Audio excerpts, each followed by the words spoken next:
It's a great pleasure and honor for us that Kevin Macdonald is with us. I don't have to introduce him because of Miskolc born great filmmaker Emerick Pressburger, and now Ronald Bergan and I think that I now very quickly give the floor to them because we don't have too much time, I'm afraid. So the floor is yours. Thank you. Shall I move there? Yeah, sure. Yeah. From screening what he calls a low-budget epic in Budapest. And you know, it's a great pleasure that he's come here. I knew Kevin a long time ago when he was only the grandson of Emerick Pressburger. And since then, he's made a name for himself as a very important director. But I'm going to shock some of you by saying I don't believe that Kevin Macdonald is the real grandson of Emerick Pressburger. There's nothing about him that seems to me Hungarian or Jewish or anything like that. So all these years he's pretended, and his brother. So I think during my discussion with him or interrogation, we'll see. If he might be tripped up occasionally, and we'll make our own minds up. Can you first tell me what memories you have of your grandfather? What comes to mind first when you think of him? What comes to mind for me, first of all, is I went to visit him. And he lived in a very small house, a thatched house, you know, with straw on the roof, which was the smallest house I think I've ever seen. And it was called, and he was very small, and he was old. He was 5 feet 6 or something like that, so quite short. I don't know what that is in meters. Maybe they translate it. And he lived in this house which was called Shoemaker's Cottage, and that's why he had bought it, because it was called Shoemaker's Cottage, because his most famous film was The Red Shoes, and so he thought that was, you know, God was sending him a message. He should live in a place called the Shoemaker's Cottage. I remember him telling stories, and so I used to go there, aged 12 or 13 or 14. I remember he would always give me even at that age, a big glass of Pilsner Urquell for lunch, which I would get very drunk on, aged 13. And then we would sit, and for 4 hours he would just tell stories about his life in Hungary, his life in Berlin, friends of his, people I knew nothing about. It was a very exotic, strange world to me. And then when he died, shortly after he died, I went to see a screening of The Life and Death of Colonel Blimp, which was one of his films. And I'd never really appreciated the movies before that time, and I saw this movie and I thought it was a masterpiece. I thought it was beautiful and wonderful, and it felt so much like it was autobiographical for him. It felt so personal. I saw him, I saw the person I'd known in this film so clearly. So that was what made me then interested in him, which led to me writing a book about him and coming to Miskolc in 1992, I think, and which indirectly led to me going into movies, because that time I hadn't had an interest really in becoming a filmmaker. So although he didn't influence my career, certainly that journey I took in trying to understand him, I think, ended in me becoming a director myself. So you actually were interested, became a filmmaker because of Colonel Blimp. You saw your grandfather as the Anatole Walbrook character, did you? To an extent, but I think it's not as literal as that. I think there's a lot of him in that character. He's writing a lot of the speeches in it are kind of autobiographical and about him, but also there are parts of Colonel Blimp.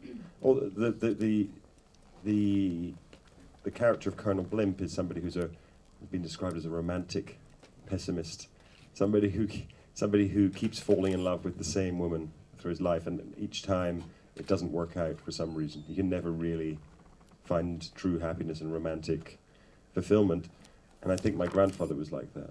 And then the last personification of this ideal woman in his life is called Angela. which is my mother's name. And she was born in the year they started filming. That was with that in the month they started filming that film in 1942. So again, I could see something there. So it felt very personal. But not only that, just the aesthetic. I think their films, the Powell and Pressburger films, have a very unusual aesthetic. They're not like most British films. They're not like most films made anywhere else. They're always a little eccentric.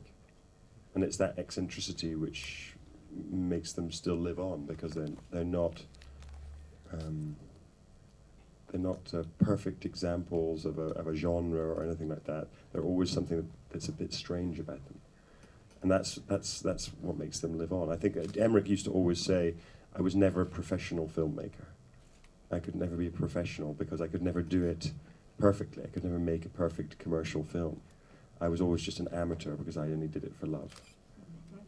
How much did he direct the films? I mean, he got credits. Powell gave him credit as director. What does that actually mean? Why? I don't know. I mean, it's a bit of a mystery, that. I think he didn't direct in the sense that he wasn't on set telling the actors what to do. I think he was often on set in a sort of producer's role, because they produced and directed and wrote together.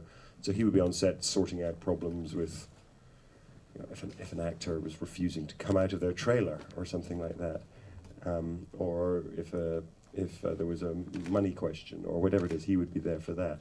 I don't think he was actually doing the direction, saying, you know, this is where you stand and this is what the lighting's going to be like and those sort of questions. I don't think he was involved in those things. But I think what Michael Powell and he decided was that they were both equally creatively responsible for the movies, and that therefore to divide up the ownership of the film, because of course directors usually take ownership of the film, divide up the ownership was false, a false representation of the degree to which they were both personally involved in the movies.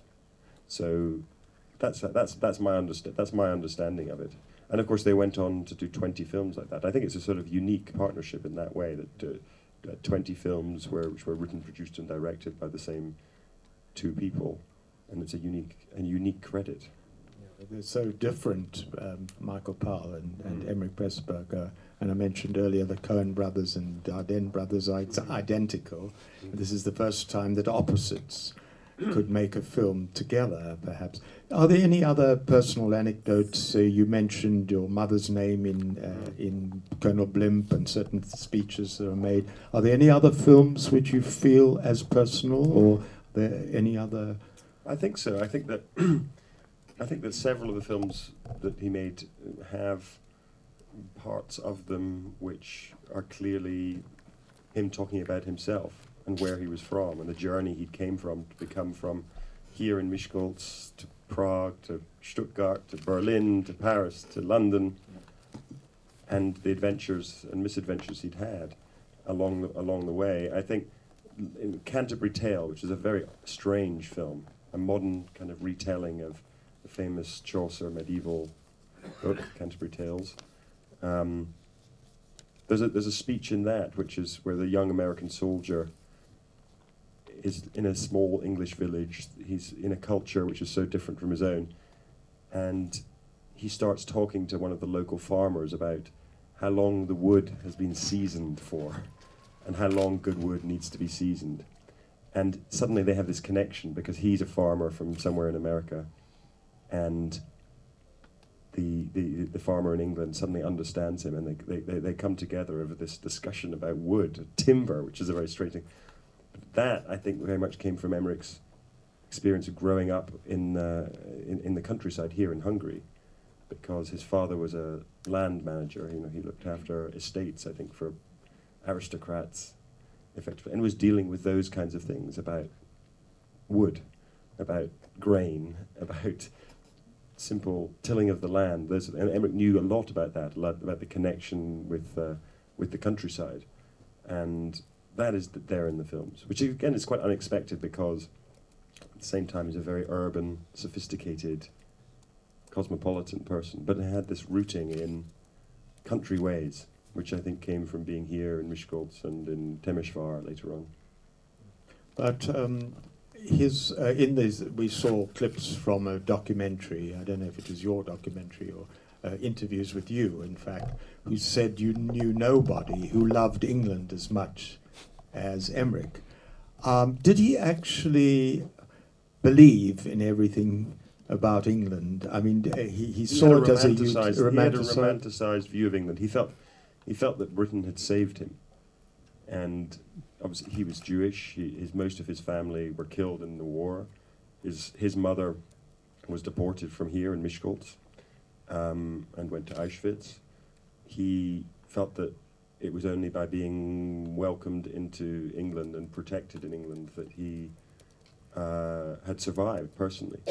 But also I think that he related to the individuality of the British character, I think, and the idiosyncrasy of the British character. It actually suited him more, I think, than continental Europe. He admired that. I mean, I remember he used to talk about things in the old days. People used to leave packages on top of post boxes. If they wanted to post something, they'd wrap it up in a package and leave it on top of a post box, and nobody would steal it. They would trust that it would just sit there. And that was the most amazing thing to him. You'd have this a society where you could trust people not to steal your package, and so and his greatest hero was Winston Churchill, and that was why he was so upset when Churchill personally took against the film they made, The Life and Death of Colonel Blimp. Churchill tried to have the film banned effectively, and this was the most terrible thing for Emmerich, because he really thought Churchill was the greatest man alive. He told me how he queued for 16 hours to see his body lying in state. You know, he had to go and kneel down in front of him to personally thank him for what he'd done. And so that when they tried to ban that film, when Churchill took the film in the wrong way as a personal attack on him, that was an awful moment for him, and he felt like he was maybe a traitor to Britain, which was the worst thing, that he had made a film which seemed ungrateful, seemed like it wasn't grateful for what Britain had given him. But he was treated as an alien at one stage, wasn't he? I mean, he couldn't own a wireless, or he had to report. Yeah, every week, every day, I think he had to report. In the first 3 years of the war, he had to report to the police station. And a lot. He was very close to actually being deported to Canada. There was a big enemy aliens camp in Canada, and I think a lot of Eastern Europeans, particularly people who had been educated in Germany as he had, even though he was Jewish, he was considered to be a threat. And a lot of other people were, like him, were put in internment camps, which weren't very pleasant places to be, I don't think. And but he got away lightly because I think organization, J. Arthur Rank, a famous film producer, helped him. And so he had this situation where he just had to report to the police station every night. So he couldn't, and he had to spend every night in his own apartment. He couldn't go away without special permission, that kind of thing. But despite that, he still loved England. His relationship... And I think they fought a lot. I think they despised each other at times. They thought about getting divorces many times, but even after they sort of split officially their partnership in about 1957, I think it was, Michael Powell went off to do other films on his own. They were desperately trying to get things off the ground together. And the last film that they both made was something that was very appropriate. They made a children's film called the Children's Film Foundation, which is about as low down the pecking order of credibility and finance as you can get. I think they were paid £500 each. Would give them any money. So they were in their 60s at this stage. They were so out of fashion, unpopular. They couldn't collect together any money at all to live on practically, let alone. An organization called Children's Film Foundation gave them a ridiculous amount of money. It was made on 16mm. So yes, the creative bond continued right until the very end. Right share the same. Conservatives with small c. They humanist conservatives. I think the sort of mysticism of the English countryside of English ballet opera. They also had this sort of deep mystical love for Britain, which meant that they had a conservative sensibility. They both admired Churchill. What more do you need? After Ill Met by Moonlight, was it because, and this is a theory of mine, that Pressburger wanted to be considered as an individual in his own right? Was off the ground together. Michael, I think, had become, he had a reputation for being quite a difficult character, and could cause a lot of problems, I think, for them. And so there were a few instances where he messed up. There were films they were meant to make, and he would do or say something outrageous, cancelled. And I think it just Emmerich became more and more annoyed by that, and irritated by that, and wanted to possibly set out on his own, make his, have an individual identity. I don't know, but as I say, it didn't last for very long. Yeah. 3 or 4 years later, they were actually back working together again. And there's a film Michael made called They're a Weird Mob in Australia, a very strange, low-budget Australian film in the 60s, and it was actually written by Emmerich, but he used a pseudonym. He called himself Richard Imre. I don't know why he didn't use his real name, but he contributed really, I think, to all of the films from the early 60s on that Michael tried to get off the ground. Michael would send him the script, and even if it was just to make a few notes for him, they continued to collaborate. And they wrote a book together. They wrote a novelization of the Red Shoes together in the early 80s. Because I think you can't stress too much how broke they both were.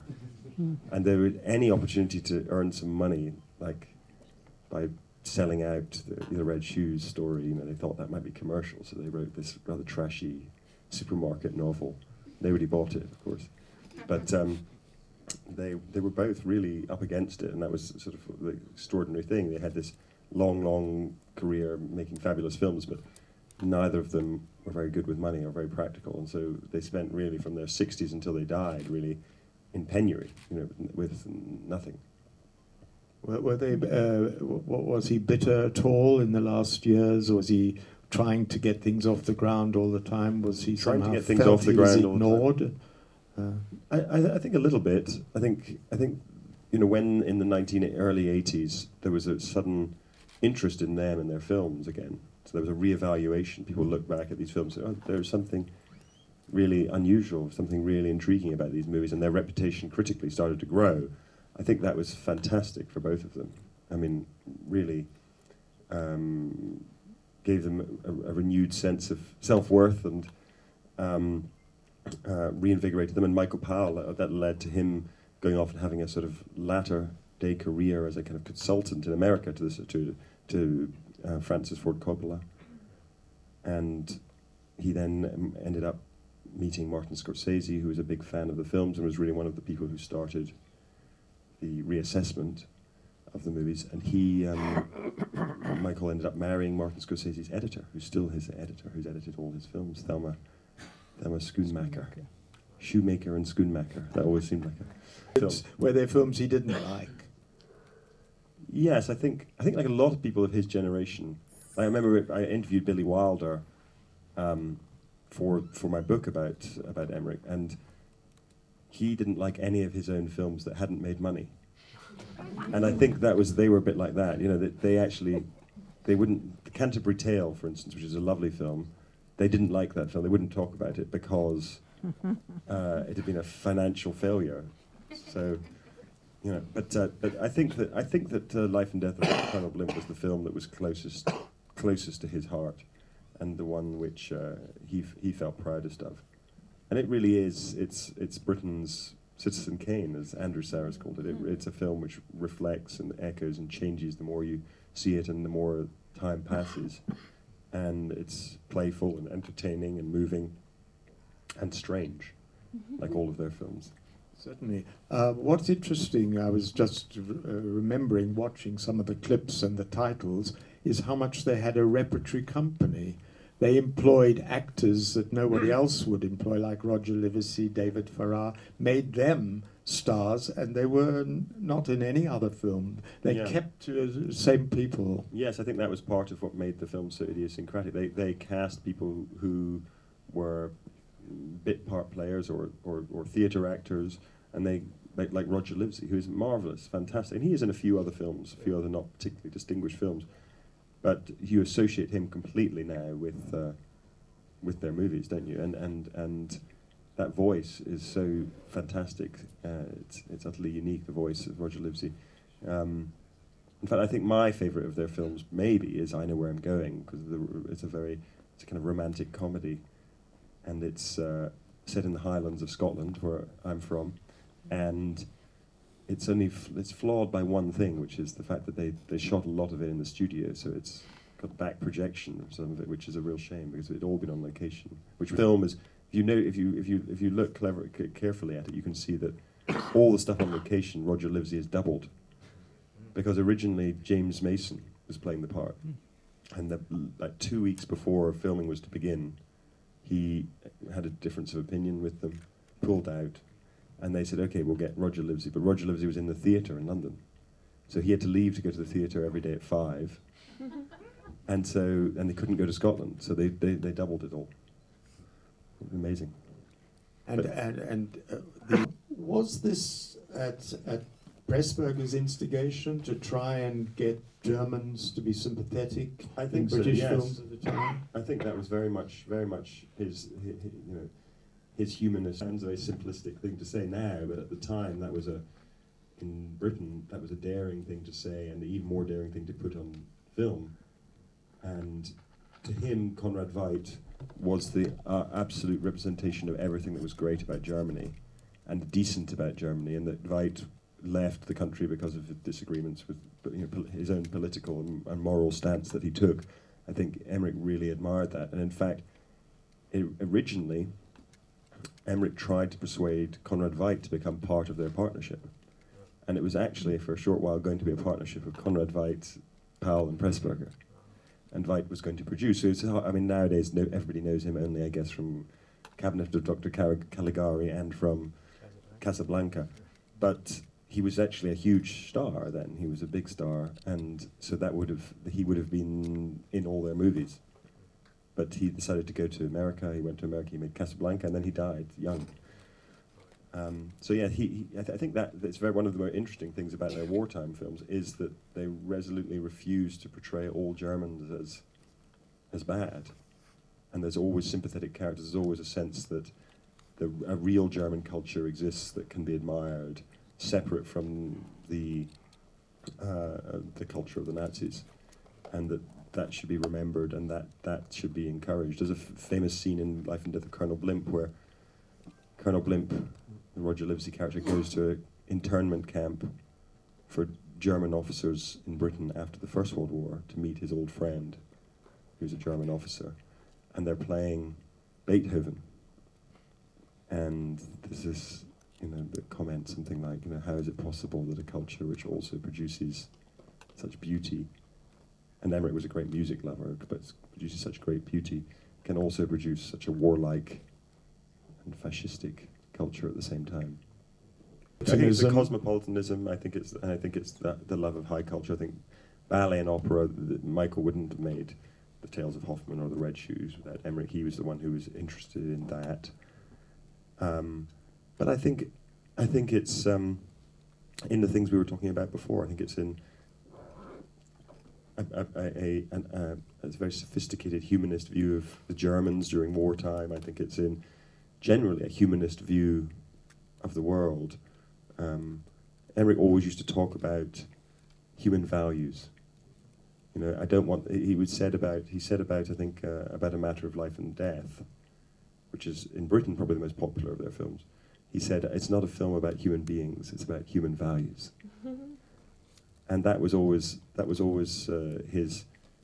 There was a bit of a moralist in him. I think he wanted to tell people he was anti-materialist. Hence, I Know Where I'm Going, which is a very anti-materialist film about a girl who says she wants money, who says she wants to marry somebody rich, but then realizes that those are the wrong values, that actually there's more to life than that. She's going to marry the poor She ends up marrying someone rich. No. Well, she doesn't. She ends up marrying the Roger Livesey, who's a poor. Well, he's a lad. All right. Okay. But he's a poor laird. Okay, a poor lad. But the films, I have to say that there was a slight decline in their later films. Definitely. I think like a lot of artists, they had a peak period, and that peak period was instigated by the war, and by the lead up to the war and by the war. And I think really by the time you get to 1947, 48, they've had their 8-9 years of making wonderful masterpieces. And then there's interesting films after that, and there's failures, and there's things that feel like retreads and feel unoriginal, like Ill Met by Moonlight, or The Battle of the River Plate. Successful film, but not a very good film. It kind of feels like it could have been made by any number of British filmmakers. A traditional conservative war film. But I think, you know, as a director myself now, I'm very conscious of the fact that it's bloody hard work, and you can't do it for very long, I don't think, and do it really well and do it at the top of your game. If you look at the filmmakers out there who have had careers that are longer than 10 years, it's not very many who have made good films consistently. You know, John Huston springs to mind as one. Billy Wilder, but even he went way off the boil really in the 70s. He started making after Sherlock Holmes. So you're going to stop soon? Yeah, I'm going to retire when I'm ahead, while I'm ahead. No, I just do think that people have a very short period of time where often in filmmaking or in any other artistic activity where they're working from an energy that is really essential, that they're trying to say something that is really important to them and essential, and after that often it becomes a career, and that's not the same thing. And I think for them, they were trying to say something during the war years and after the war years about this is what we think the world should be like. This is what we think is worth protecting in British culture. This is what's good about German culture. This is what's bad about German culture. And Emmerich felt those things very strongly and wanted to communicate them. And after that, as I say, it became a job to an extent. And I think that the quality of the films declined. Do you feel any influence on yourself? Is he whispering in your ear sometimes? No, I couldn't hope to make a film as timeless as a lot of their films are, and as good. And so, you know, I don't hold myself in the same category really. I think that I would not have become a filmmaker if it hadn't been for him, but in the indirect way, because I left university. I tried to get a job as a journalist. I couldn't get a job. It was a recession in Britain. And my grandfather just died, and he told me all these wonderful stories, and I thought, well, I should write a book.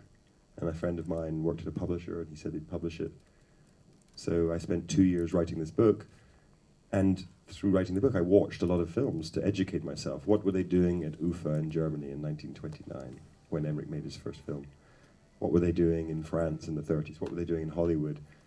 So I started watching a lot of movies and began to be fascinated by films.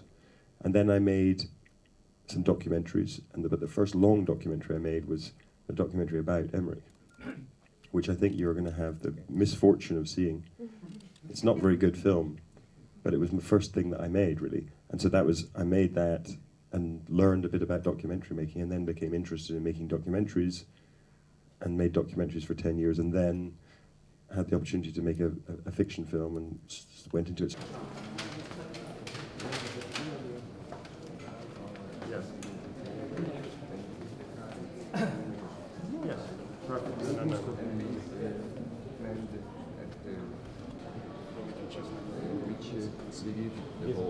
Oh, on the wall it says his name and Kosoru. Oh, you know, what Jesus had on his head. Oh, okay, very nice. Thank you. Okay, excellent. Thank you. So should I sit down here? Yes, please.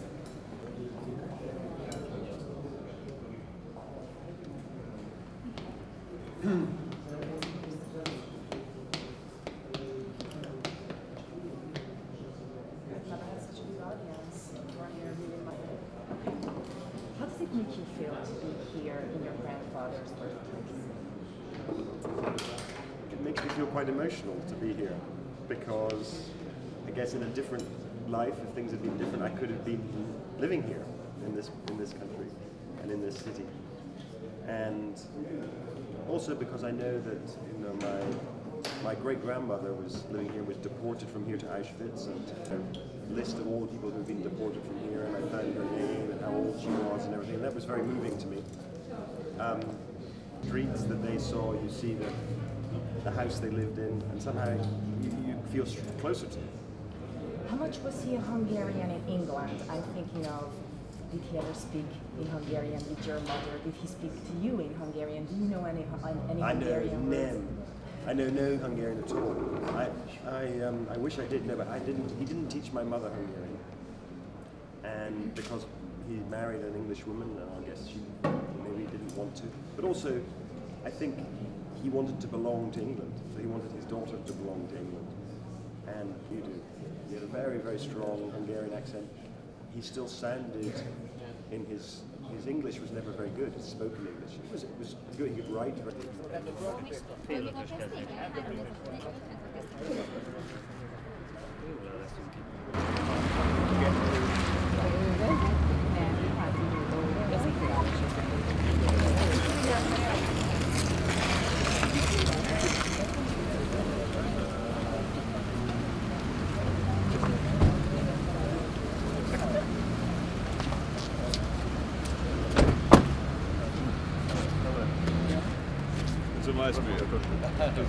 Hello. Very nice to meet you. How are you? This is a very emotional place for me here. When I came here the first time, I couldn't find anybody. I came without knowing anybody. And nobody spoke English. Nobody I found. But my girlfriend, she spoke German. And there were a lot of people who spoke German. All of them. And so we asked around on the street. So when did this plaque go up here? 2 years ago. Oh, fantastic. That's so very nice. I was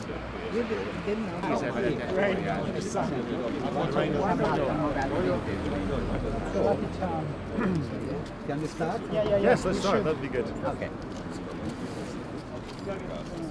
Thank you. So I should hang it up. Huge. Where should I put it? After the speech. You show me. Okay.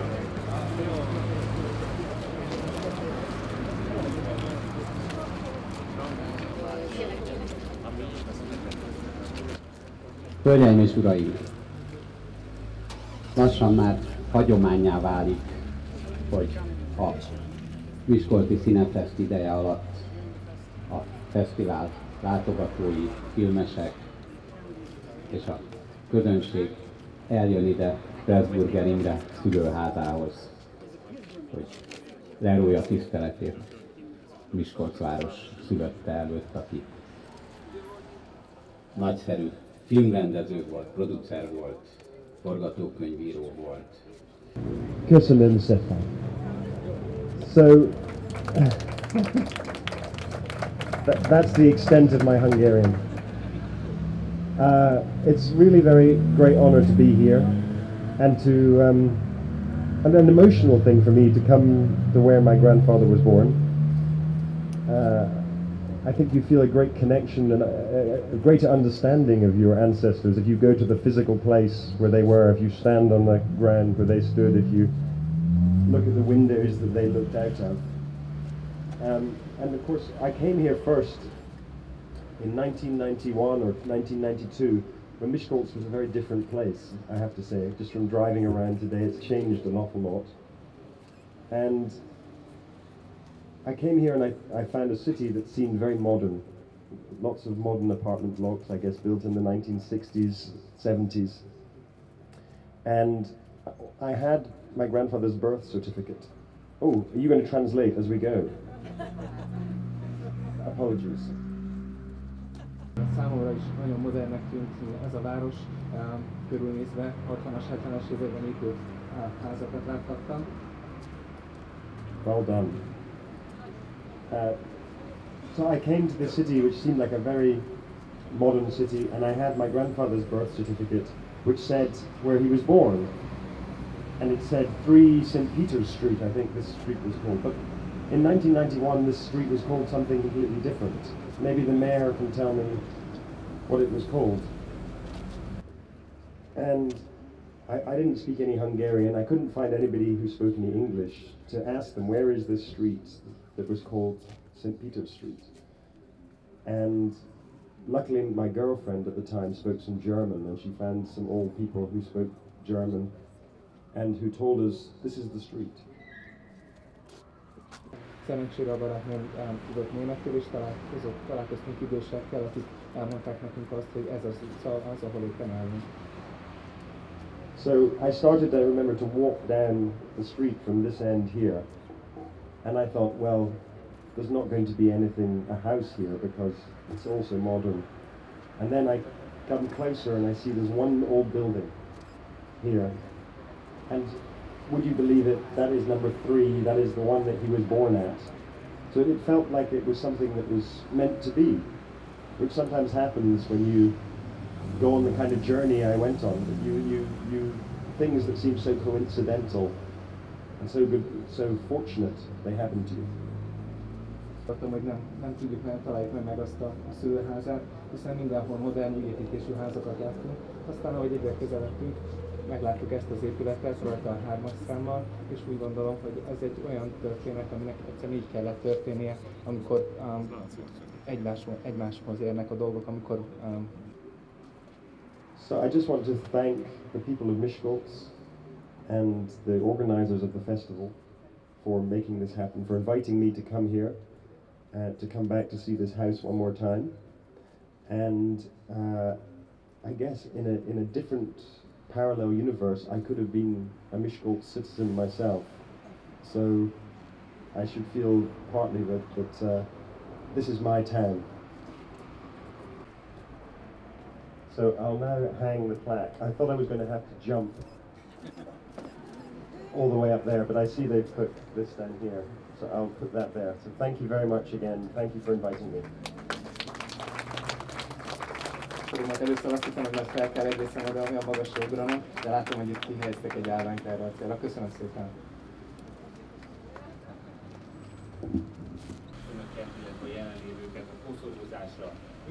Egyetem rektora, valamint Bíró Tibor, a CineMis Kft.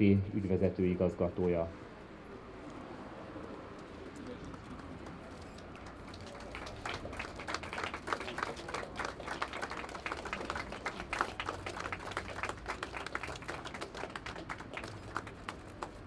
Igazgatója.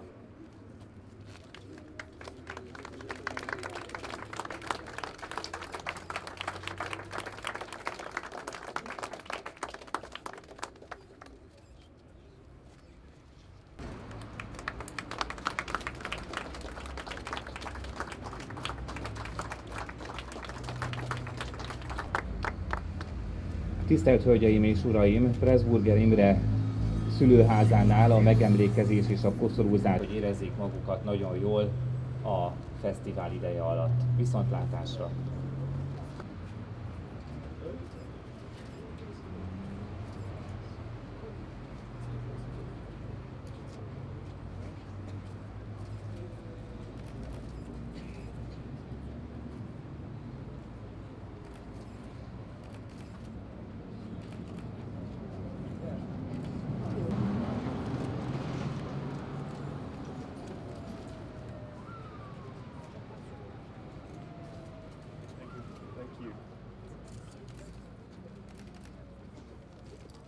Very ugly angle.